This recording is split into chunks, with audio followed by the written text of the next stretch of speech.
Hello all, how are you all? Hope you are all safe. Welcome to our YouTube channel Readers and Leaders.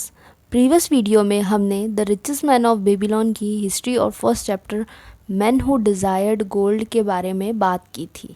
अगर आपने वो video नहीं देखा है तो आप प्लीज़ वो वीडियो देख लें। आज की वीडियो में हम second chapter the richest man in Babylon के बारे में बात करेंगे। So let's start. Chapter 2 the richest man in Babylon. Ancient Babylon में अर्कद नाम का बहुत रिच पर्सन रहता था। अर्कद अपने वेल्थ के लिए काफ़ी जाना जाता था। अर्कद काफ़ी डोनेट भी करता था और चैरिटीज़ भी करता था। वो काफ़ी अच्छे से स्पेंड भी करता था, लेकिन फिर भी वो जितना स्पेंड करता था उससे काफ़ी टाइम्स उसका वेल्थ ग्रो हो जाता था। फिर उसके बचपन के फ्रेंड्स अर्कद के पास आकर कहता है, अर्कद तुम बहुत ही लकी हो, तुम बेबीलोन के सबसे रिच पर्सन हो और हम अपने बेसिक नीड्स भी पूरी नहीं कर पाते। तुम अच्छी लाइफस्टाइल जीते हो और हमें अगर 2 टाइम का खाना और कपड़े मिल जाए तो भी हम बहुत खुश हो जाते हैं। हम बचपन से सब एक जैसे थे, साथ खेले हैं, साथ स्कूल गए हैं, हमारे टीचर्स भी सेम थे और ऐसा भी नहीं था कि तुम स्टडी या दूसरी चीज़ों में हमसे आगे थे। ना ही तुम हमसे ज़्यादा हार्ड वर्क करते थे, फिर भी तुम इतने लकी कैसे हो गए हो और हम वही के वही है। तो अर्कद कहता है कि या तो तुम वेल्थ क्रिएट करने के रूल्स को नहीं जानते या तुम उसे फॉलो नहीं करते। किस्मत एक ऐसी चीज़ है जो कभी भी किसी का अच्छा नहीं करती है, और अगर ये बिना हार्डवर्क के मिलती है मींस जिस पर भी बहुत अच्छे खासे या लॉटरी के फॉर्म में वेल्थ मिलता है उसको लगभग बर्बाद कर देती है। जैसे भी ये लॉटरी मिलती है वो उसे अनलिमिटेड जिसे भी ये लॉटरी मिलती है वो उसे अनलिमिटेड स्पेंड करना स्टार्ट कर देता है।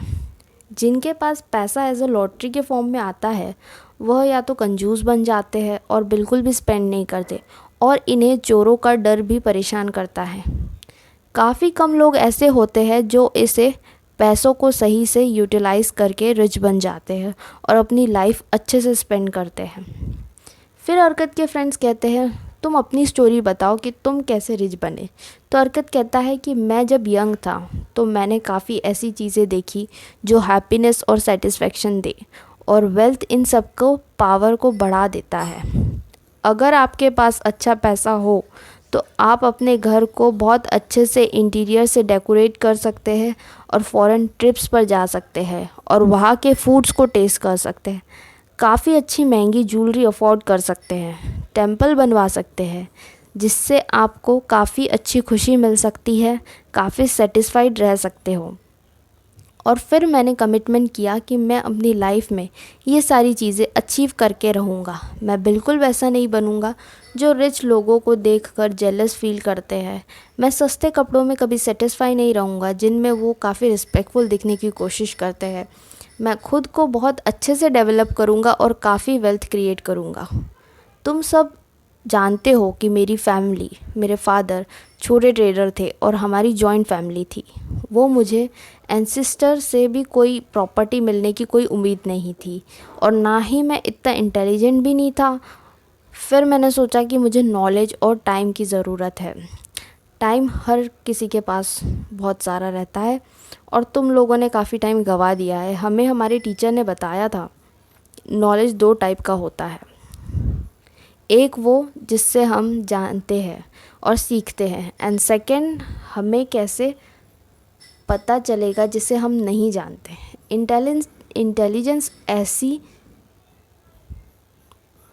इंटेलिजेंस इसी में है कि जब तक हम जिंदा है और इस अर्थ पर है तब तक हम अच्छे से लाइफ को स्पेंड करें। बाद में तो हमें काफ़ी प्रॉब्लम्स आने वाली है। अर्कद को क्ले के टैबलेट्स बनाने का काम मिल गया और काफ़ी टाइम तक काम करने के बाद भी वह कुछ बचा नहीं पा रहा था। सारा पैसा घर के बेसिक नीड्स में ख़त्म हो जाता था। फिर एक बार अल्गमश, जो कि एक मनी लेंडर था, अर्कद के पास आए और कहा, हमें 9th लॉ की टैबलेट 2 दिन में चाहिए। अगर तुम ये कर लेते हो तो तुम्हें मैं 2 कॉपर कॉइन्स दूंगा। लेकिन वह काम 2 दिन में कंप्लीट नहीं हुआ और अल्गमिश काफ़ी गुस्सा हो गए और अरकद उन्हें कहता है, अल्गमिश, आप काफ़ी रिच इंसान हो बेबीलोन के। मैं कल सुबह तक के ये पूरा कंप्लीट करके रखता हूँ और आप कल मुझे इसके बदले में रिच कैसे बनते हैं वो बताइए।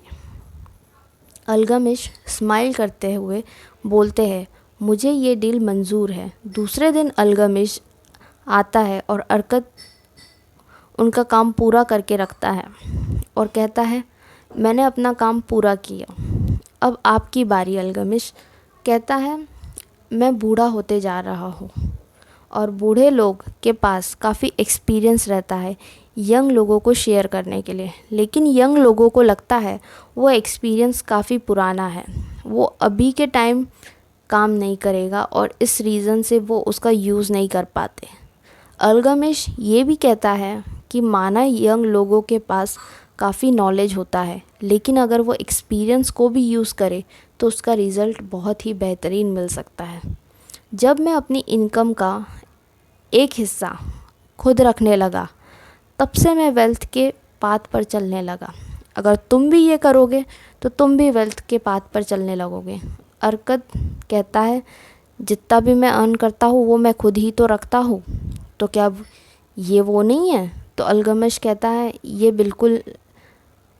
बिल्कुल नहीं। इसे तुम अपने बिल्स, अपने बेसिक नीड्स पर स्पेंड नहीं करते। अगर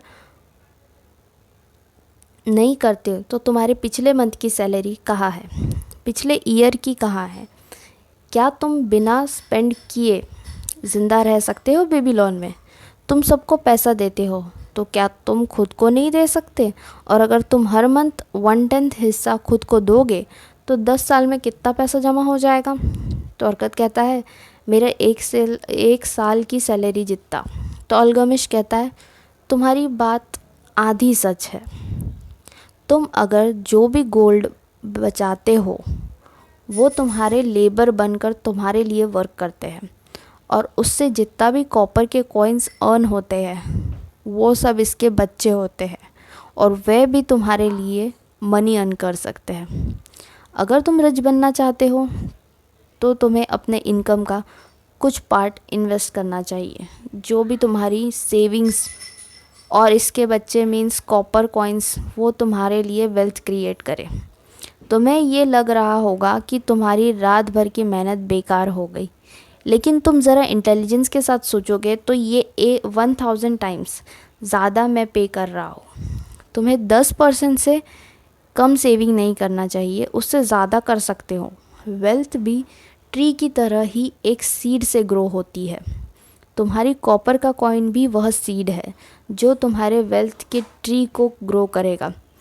जितना जल्दी सीड डालोगे उतना जल्दी वो ग्रो होगा और तुम उस ट्री की शेडो में आराम कर सकोगे। अरकद ने ये तय किया कि ये सही कह रहे हैं और मैं इसे फॉलो करूँगा। अरकद को जैसे ही 10 कॉपर कॉइन मिलते वैसे ही वो एक खुद को दे देता और 9 से अपना घर चलाता, और जो धीरे धीरे जमा होने लगा।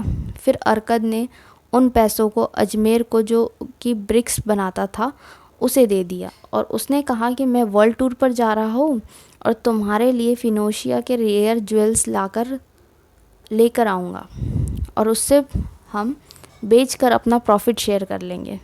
फिर 1 साल बाद अल्गमिश आए और पूछा, तुमने किया जो तुमसे कहा था? तो अरकद कहता है, हाँ, और मैंने उसे अजमर को दे दिया। वो फिनोशिया के ज्वेल्स लाने वाला है। फिर अल्गमिश कहता है, हर इंसान अपनी ही गलती से सीखता है, लेकिन तुमने ज्वेल्स के बारे में ब्रिक मेकर से क्यों एडवाइस ली? क्या तुम ब्रेड बनाने वाले से अपने फ्यूचर पूछते हो या एस्ट्रोलॉजर से? नहीं, तुमने तुम्हारी सेविंग पूरी खो दी है, लेकिन अब तुम वापस स्टार्ट कर सकते हो और तुम्हें जिस चीज़ से रिलेटेड एडवाइस चाहिए उसके पास जाना। एडवाइस ऐसी चीज़ है जो सभी फ्री में देते हैं, बट तुम्हें कॉन्शियस रहना है और सही जगह एडवाइस लेनी है और सही जगह इन्वेस्ट करना है। 1 साल बाद फिर अल्गमिश आए, पूछे, तुम्हारी कितनी प्रोग्रेस हुई है? तो अरकद कहता है, मैंने इन पैसों को शील्ड बनाने वाले को दिया है और वो हर मंथ वो इसका इंटरेस्ट देता है। और अल्गमिश बोले, बहुत बढ़िया, तुम इन पैसों का क्या करते हो? अरकत बोला, मैं बहुत ही बेहतरीन हनी, ड्रिंक और अल्कोहल ख़रीदता हूँ। अल्गमिश कहते हैं, तुम तुम्हारी सेविंग्स के बच्चों को खा रहे हो, फिर वो कैसे तुम्हारे लिए अर्न करेंगे और उनके बच्चे कैसे होंगे? तुम सबसे पहले लेबर कॉइन्स की आर्मी बनाओ, फिर तुम उसे बिना रिग्रेट के स्पेंड कर सकते हो। फिर वो चले गए। फिर 2 साल बाद अल्गमिश आए और कहा, अरकत, क्या तुम तुम्हारे गोल्स तक पहुंच गए हो? तो अरकत कहता है, नहीं, लेकिन काफ़ी एसेट्स मैंने जमा कर लिए हैं और उनसे काफ़ी सारा रिटर्न आता है। और क्या तुम अब भी गलत पर्सन से एडवाइस लेते हो? अल्गमिश ने पूछा। तो अरकत कहता है, नहीं, जिस इंसान को जिस फील्ड का नॉलेज है वो उससे रिलेटेड अच्छी एडवाइस देते हैं। फिर अल्गमिश कहते हैं, मैंने तुम्हें जो भी सिखाया वो तुम अच्छी तरीके से सीख चुके हो। पहले कि अननेसेसरी स्पेंड कैसे कम करें, फिर करेक्ट पर्सन से करेक्ट एडवाइस लेना सीखा, और लास्ट में अपने मनी से आप कैसे काम करवा सकते हो। तो तुमने ये सीख लिया कि मनी कैसे क्रिएट किया जाता है, कैसे अपने पास रखा जाता है और कैसे इन्हें आप अपना लेबर बना सकते हो। तुम काफ़ी रिस्पॉन्सिबल बन चुके हो। मेरी काफ़ी एज हो गई है और मेरे पास काफ़ी वेल्थ है। मेरे बच्चे हमेशा ही इन्हें स्पेंड करने की स्ट्रैटेजी बनाते रहते हैं। मैं चाहता हूँ अगर तुम निप्पुर जाकर मेरी प्रॉपर्टी संभाल लो तो तुम्हें मैं अपना पार्टनर बना लूँगा। तुम काफ़ी कैपेबल हो इस चीज़ के। तो अरकत निप्पुर जाकर उसे संभाल लेता है और काफ़ी ग्रो भी कर देता है, और बदले में उसे काफ़ी प्रॉपर्टी भी मिल जाती है अल्गमिश की डेथ के बाद।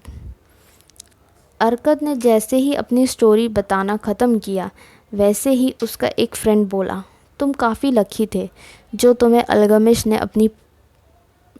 ने अपना पार्टनर बनाया। तो अरकत ने कहा, क्या मेरे अंदर मैंने वो स्किल्स बिल्ड नहीं की जिससे अल्गमिश को मैं कैपेबल लगा? क्या मैंने अपने गोल को पाने का कमिटमेंट नहीं रखा? काफ़ी दोस्तों को एडवाइस अच्छी लगी, काफ़ी को समझ ही नहीं आया। अरकत की बातें काफ़ी को अरकत लकी लगा, लेकिन अरकत ने यह बताया कि आप भी अल्गमिश की बातों को ज़रूर फॉलो करें, आपको भी ज़रूर सक्सेस मिलेगी। लाइफ में बहुत सारी लग्जरियस चीज़ों का फ़ायदा उठा सकते हो आप लोग, और हर किसी के लाइफ में अपनी अपॉर्चुनिटी वेट कर रही रहती है। आप स्किलफुल बनो और अपॉर्चुनिटी को अच्छे से यूटिलाइज़ करो। यह सब सुनकर फ्रेंड्स वहाँ से चले गए और कुछ वापस भी आए उससे इसी रिगार्डिंग गाइडेंस लेने, और अरकत ने हेल्प भी की। यही था हमारा 2nd chapter friends. Next video में हम 3rd चैप्टर के बारे में बात करेंगे। आपको ये वीडियो कैसा लगा? Please do share your valuable thoughts in comment sections and don't forget to subscribe our channel readers and leaders, ताकि कोई भी वीडियो, कोई भी चैप्टर आपका मिस ना हो। Till then keep reading and keep learning.